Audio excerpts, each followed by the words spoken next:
The Miami Heat trade offer has been revealed in a major Giannis Antetokounmpo update. I'm here to break down the most recent news surrounding Giannis and the falling out in Milwaukee and how the Miami Heat look like one of the odds-on favorites to go out and acquire him. I'm here to break down the trade package itself, as well as whether or not this would be a good idea going forward for this Heat team, and the likelihood they actually go out there and pull the trigger on a blockbuster trade. We'll break down all of that on this episode of Heat Digest, but first, please do remember to scroll down and click that subscribe button. We do appreciate all the love and support, so thank you guys. But now let's get to it and break down how this is out of control. If you guys thought I was going to root on these trades, these mock trades, if you will, as there are a lot of them coming, not only in this video, but in the following few days, you're going to see probably a new video every day breaking down a new mock trade involving this Miami Heat organization and the Milwaukee Bucks organization, and what is going to be a 4, 5, 6 asset trade, in the sense of Miami giving up 4 to 6 assets in exchange for 1 asset in Giannis Antetokounmpo. And I'm here to tell you, I understand how great Giannis is. He is one of the better, if not one of the best players in the association right now. And there's not a lot of people in that conversation. So when you take that into account, he is at the top of the crop. And I understand right now this year it hasn't worked up to this point because he has been in Milwaukee. And Milwaukee did such a bad job last offseason, and up to this point has done such a bad job to surround him with great talent, competitive talent that's going to give him and the Milwaukee Bucks organization a legitimate shot to compete in the Eastern Conference, which is much better than anyone has given them credit for.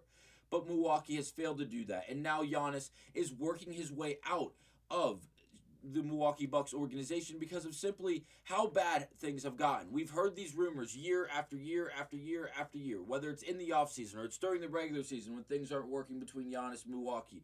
And nothing ever materializes. It's just a bunch of mock trades. It's a bunch of odds for teams that are in on Giannis because it's all speculation. It's all alleged.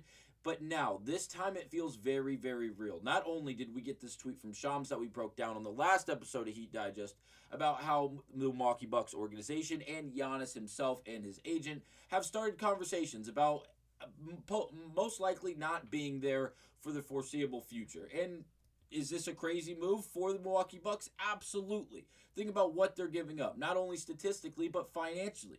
Giannis Antetokounmpo is handsomely paid, making $54.1 million just this season for a total of 3 years, $175 million. And guess what? That $51 million annually only goes up going forward. Next season it'll be 58. The following season it'll be 62 million, which will also be in a player option year. So if he decides to opt in, he will return for that 62 million. If he decides to opt out, he will test free agency, and bearing some catastrophic injury to Giannis Antetokounmpo from now up until that point, I promise you for that 2028-2029 offseason, if he is an unrestricted free agent, he is going to get paid like this again, because that is who Giannis is. He is an absolute freak, and, well, that's why he demands so much. And now I'm going to sit here and tell you, I don't believe that the Miami Heat, Pat Riley, Eric Spoelstra, Mickey Arison, and the rest of the crew in this front office, and really the entirety of this Heat organization,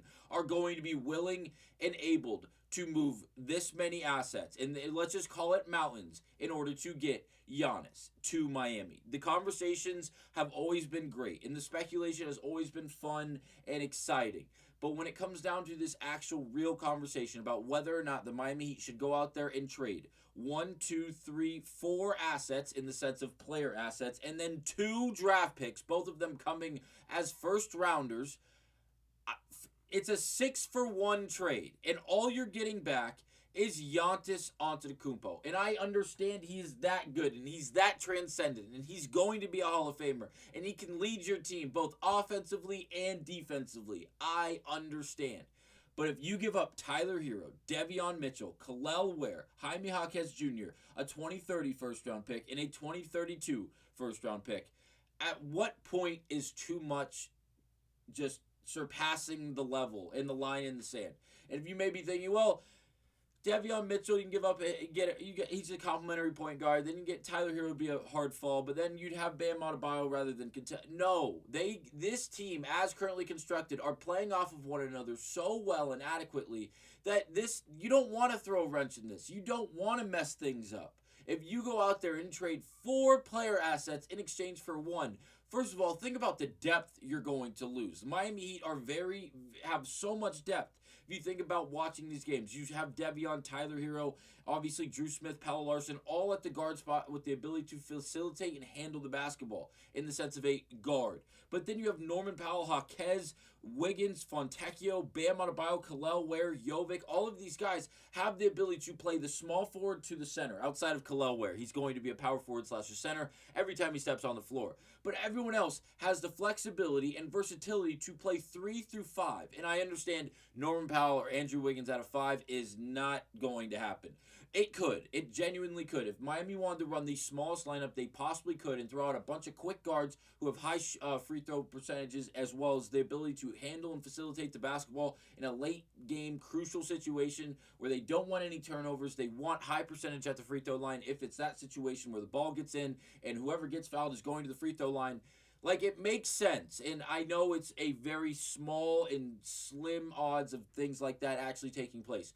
But the amount of depth you are going to lose. I understand Tyler Hero's from Milwaukee, and that'd be cool. Move Tyler Hero, go out and get a Giannis. You're not trading Tyler for Giannis straight up. It's not happening. If you want to go out there and add Jaquez, who's going to win the 6th Man of the Year this season, if not the most improved player of the season. He is the best player coming off the bench in the association, and it's not close. If you watch his games outside of just looking at the hard stats, Jaquez is averaging, it says 10, 5, and 4. It's way greater than that. It's way, way greater than that. His footwork is undeniable. His ability to get inside the painted area and not rely on a jump shot every single time down the floor is almost unvaluable. Like, he can do things that are so uncommon in today's game that it's a joy to watch. And he plays a different brand of basketball. While being a point forward, he still maintains an ability to play defense at a high level because of the size and stature he maintains. And also, his ability to score is still sufficient. Who else was named in this trade? Tyler Hero, we addressed. Devion Mitchell and Kel'el Ware. We'll jump to Devion Mitchell, who is arguably the most surprising player in the entire association this season. If you think I'm lying, please look up the assist numbers for the entirety of the league. Because as of like 2 days ago, I haven't seen it refreshed, I apologize, but Devion Mitchell was number 3 in assists in the entire league, only behind guys like James Harden and one other name I can't exactly remember right now. And also, he's not turning the ball over. Devion Mitchell is playing out of his mind while also being a defensive-minded point guard first. You hear pass first point guard. Devion Mitchell is a defensive-first point guard with the ability to facilitate better than almost everyone in the association. We're only 2 players into this, and you can tell, I hate this idea. Losing this much depth for someone in Giannis Antetokounmpo would be great to see Giannis in a Heat jersey, but at what cost? I would love to know down below. Please let me know for this exact trade, this exact mock trade. Where did I put it? Shout to us. What is this? SB Nation's Giannis Heat trade package. What would S be? Sports. Oh shit! I thought it was a Sports Illustrated one. I apologize. Tyler Hero, Devion Mitchell, Kel'el Ware, Jaquez, 2030 first round pick, 2032 first round pick. Down in the comments, let me know right now, yes or no to this trade package. I'm saying absolutely not. And I know Tyler Hero contract situation is intriguing. Think about Jaquez. Think about Ware. Think about Mitchell. These guys have been taken care of. Mitchell has 1 more year on his deal because he got a 2-year deal this past offseason.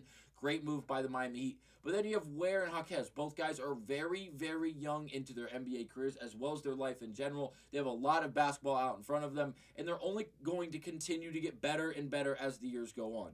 Please let me know down below. What are your overall thoughts and opinions on this entire situation going on in Milwaukee? And do you think it's appropriate and the right decision going forward for the Miami Heat to go out there and take advantage of the burning bridges in Milwaukee? Thank you guys for watching. I'll see you on the next one.